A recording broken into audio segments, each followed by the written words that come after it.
Yo, yo, yo, yo, yo, yo. What is up, everybody? Welcome back to the Standard 81 podcast. My name is Sincere, and we are back again with another episode.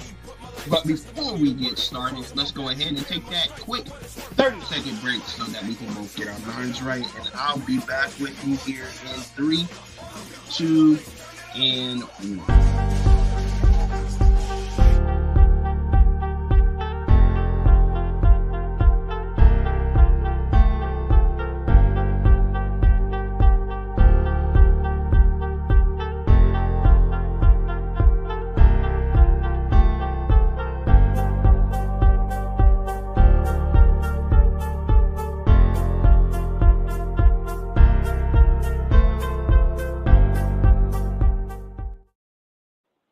And we are back, ladies and gentlemen. Forgive me, I think my allergies have caught up with me. So if you see this eye red, um, yeah, that's this eye for you guys. Um, that's why the eye is red. I probably just need to put some more eye drops in it. Anyways, let's get started. And today's title is "The Future Is What You Make It." If you've seen the thumbnail, I put on there Back to the Future post picture because we need to talk about that. We need to talk about the future and getting back to the future. Now, before I get started any further on my diatribe, let's go ahead and hit that like button.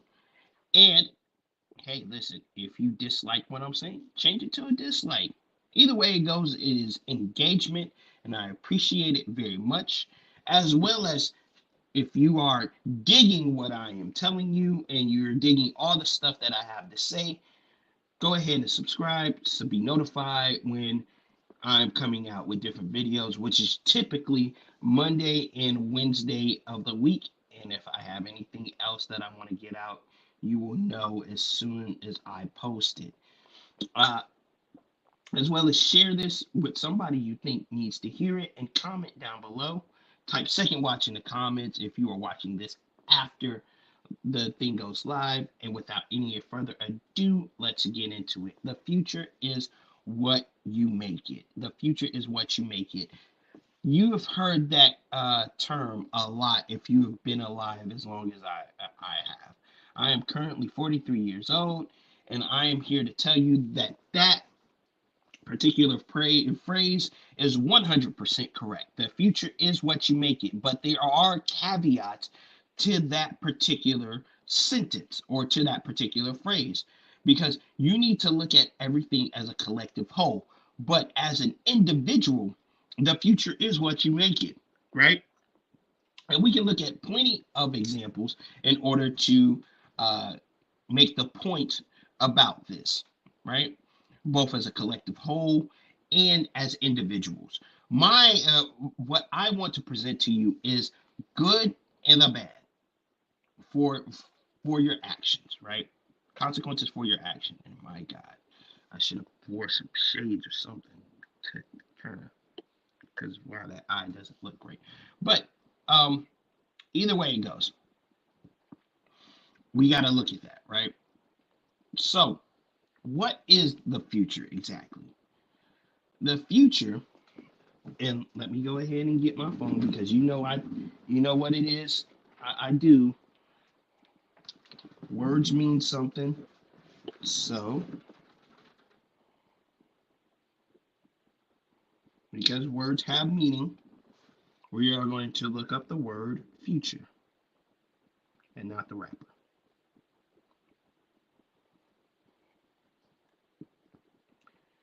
Future, meaning existing after death. It also means existence or occurrence at a later time or relating to an expressive tense of things yet to come. What is going to happen, or a word that is used to describe something that may happen in a progressive tense. right? So that's what the word future means.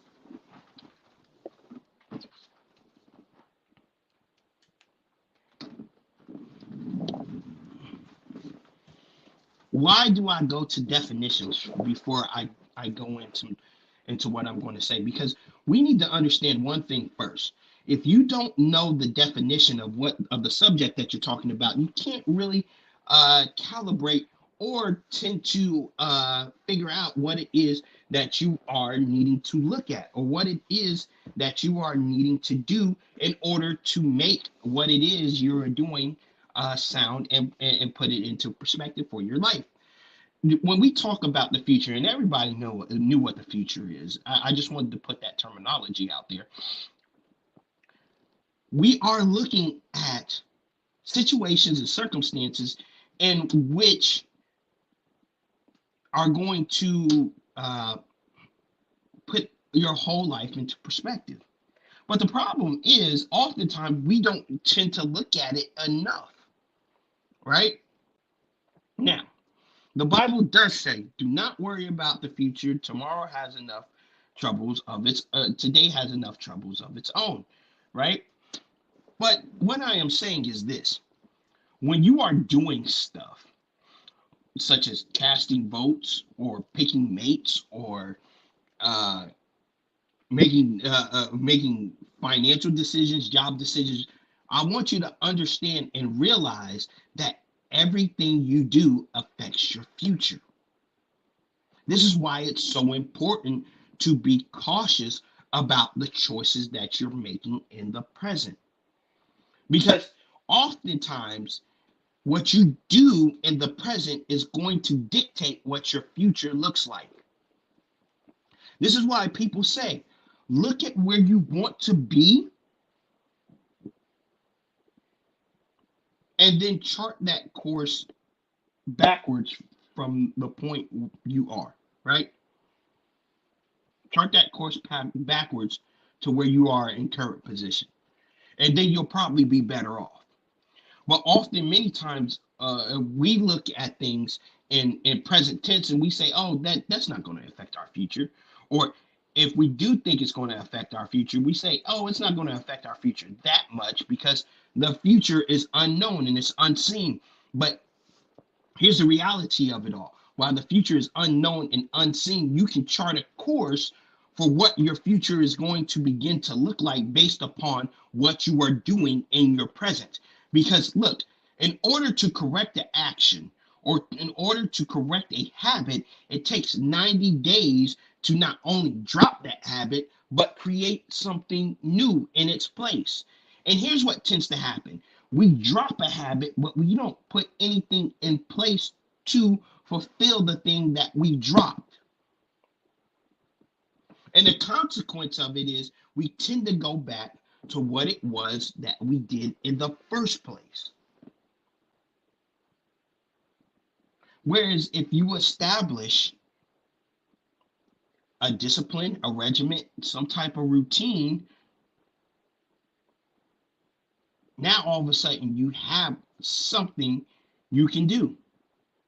You have something that you can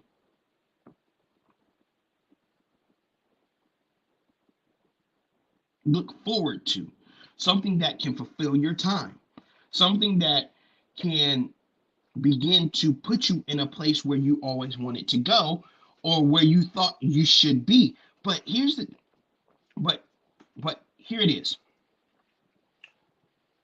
We oftentimes think, hey, if we concentrate too much on that in particular, we're going to miss out on everything that there is to do in the present in the living life. But we got to put this into perspective, into proper balance.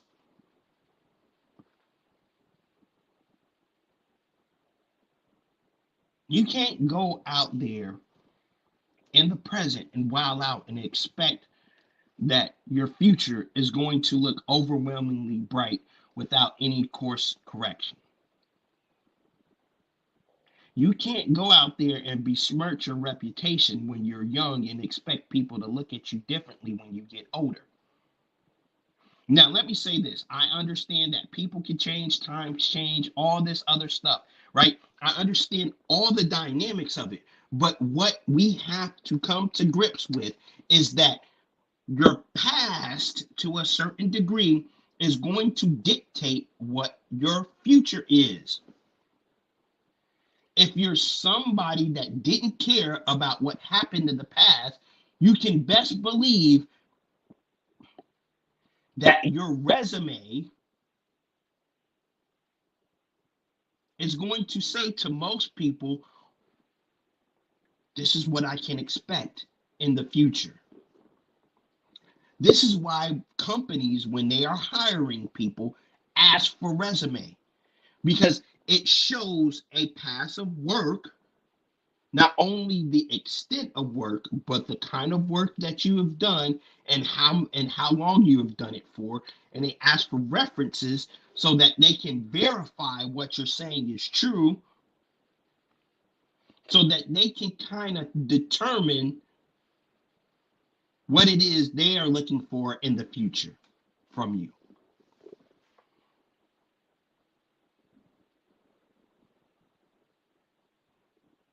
So just remember, you got to remember, everything you do, it affects your life, whether great or small. And why do you think you have so many people in today's day and age having so many regrets about the stuff that they did in their past? Now, let me say this. I believe that everybody has things that they regret. And if they could do it all over again, they would, right? They would do it differently.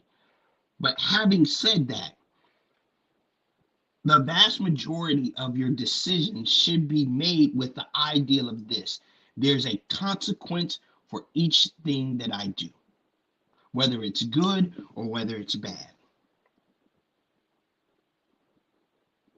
I'll say that one more time. What I do in the present is a determination for the future in its consequence, whether it's good or it's bad.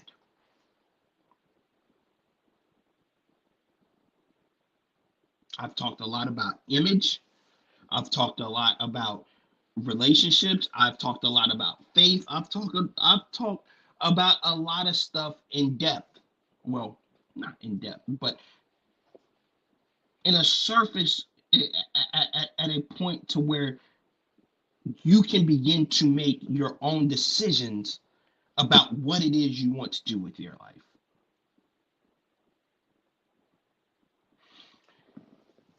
And I'll say this: the playbook of your life and what it is that you are looking for should already be prescribed to a certain extent. People wonder why their future doesn't look bright, or maybe their future is not what they thought it was going to be. It's because you're just running around doing a bunch of stuff. Now, don't get me wrong. There is a certain amount of discovery that each person needs to do in order to figure out where they want to be in the future. But then there's also the process of narrowing things down, right? If you're in sales, people in sales will know this. If you're in sales, the one thing a good salesperson will tell you is don't give people too many decisions. At the very maximum, you want to give them three options, three maximum. It's better just to give them two, so that they only have what you want them to pick and something that's on the side.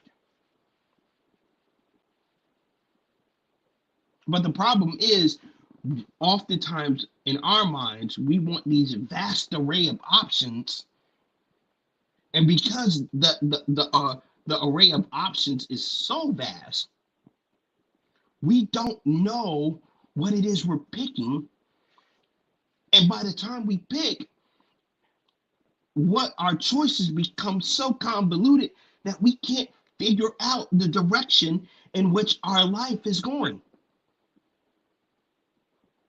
And the only thing that we can do is look at the present and try to adjust. But we've gotten so far into the future that it's too late to change some of these things.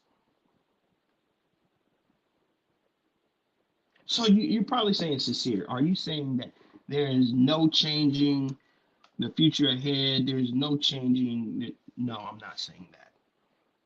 But I'm saying what's done is done.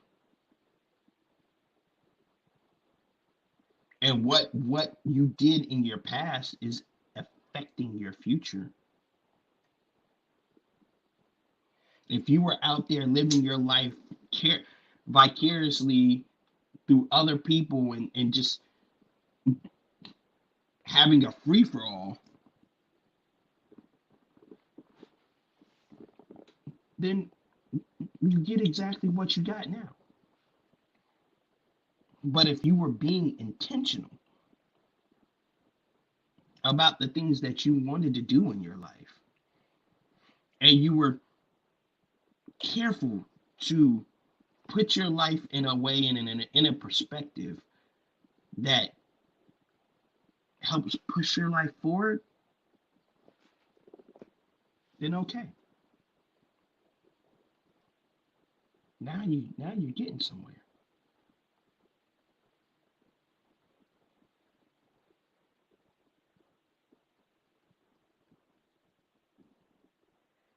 I think most of us don't look at things like that. Most of us would like to think that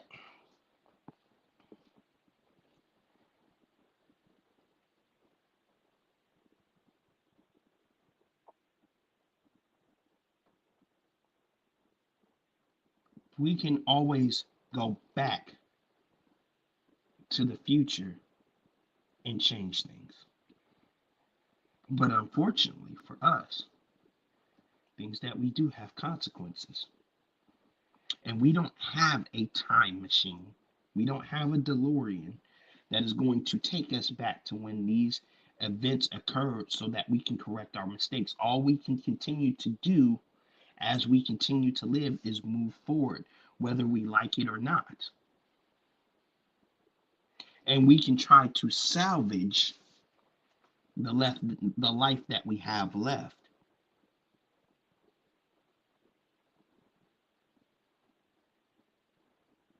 So when you hear people say the future is what you make it, believe them. But don't believe them for future tense. Believe them for the present. We believe it when it comes to education. We believe it to a certain degree when it comes to politics. But there are some things in life that we don't. We believe that we can make all the mistakes that we would like, and somehow, some way, people and God is going to look past it and be like, "Oh, that's okay." Just because you're forgiven doesn't mean you don't pay a consequence. You want me to give you a prime example? Okay, cool. The sinner on the cross asked Jesus for forgiveness, right? There were two thieves on the cross with Jesus. And the one sinner said, "Hey, listen, he doesn't deserve to be here. He's a good man, so on and so on, right?" And he said, "Remember me when you go to your kingdom." And then Jesus turned around and said to him, "This day you'll be with me in paradise." That thief still died. He didn't get a chance to get off the cross and live out a whole different life. He secured his eternal position for the future, but he didn't have the chance to reconcile his life and do something different. See, and that's what we want. We want this magical solution to be able to go back and do everything over again that we messed up on. But unfortunately, in life, if you mess up, that's it.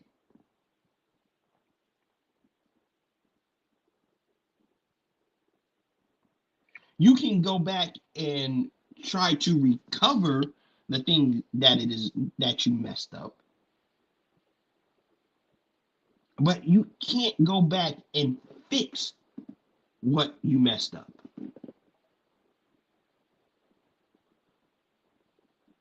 I'm hoping that makes sense, because what's done is done.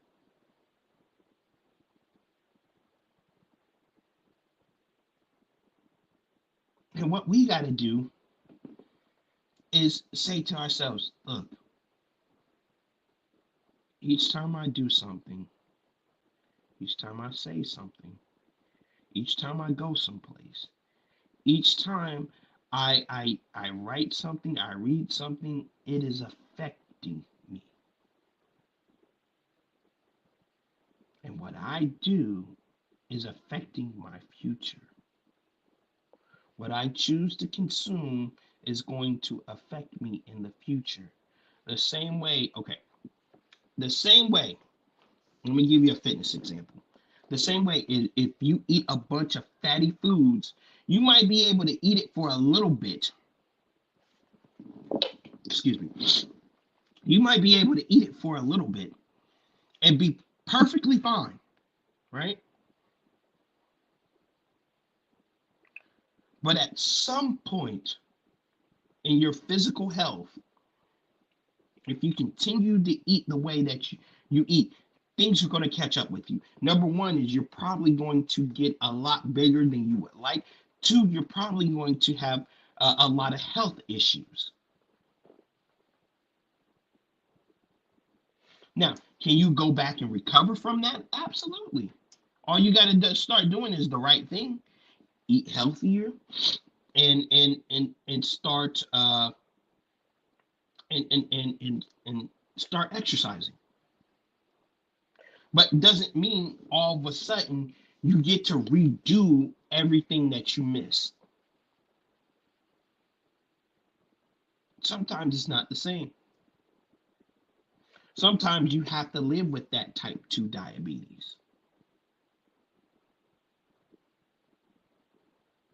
Sometimes you have to live with that high blood pressure. Sometimes you have to live with the fact that you may have skin hanging off of you that you may not be able to get rid of because you got rid of all that fat.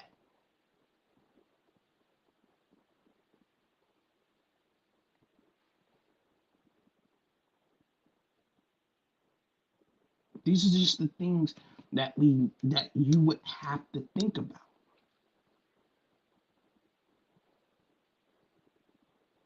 So, what can I say? Would be some key things that would help you to think about your future better. Number one, before you make a decision, there should be three things that you should do. You should sit and contemplate it first. Two, you should ask for somebody who is smarter than you or has been down the same avenue that you're looking to go, what their opinion is about it. And three, this is by far the most important. If you believe in God, you should go to him in prayer and ask him if this is right for you. That's point number one. Two, ask yourself, how is this decision going to affect my future? In the resume of life, how is this decision going to look on my resume?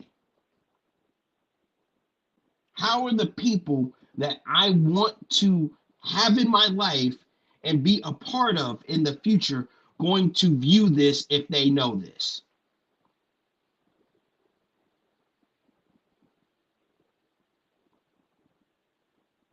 And number three, know the consequence of the action you're going to take.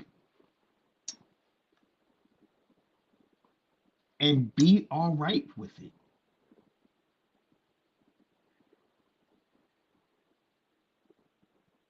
I'm not saying that every decision is going to have a great outcome, and I'm not going to say that every decision you make, everybody is going to agree with.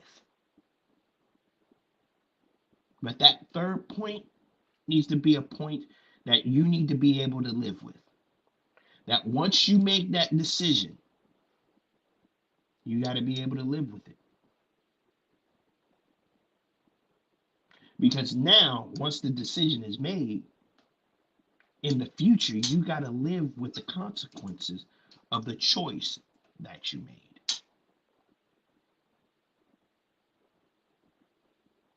So, once again, I'll go over the 3 points. Point number one, think about the decision. Two,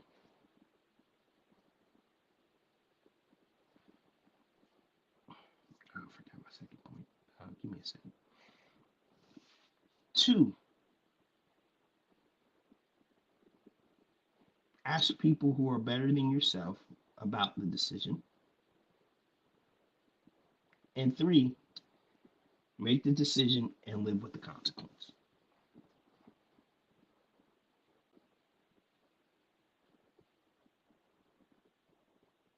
Your future is going to be what you make it. Whether those decisions that you make are good or bad, you're going to have to live with that for the rest of your life. And just know this, in life, many times there's not second chances. Is there a chance for redemption? Absolutely. Is there a chance that you may be able to recover what it is you lost? Absolutely. But for the most part, in life, there is no do over. You have to continue to live with the choices you make. So make the smart ones because your future depends on it. And that's all I really want to say.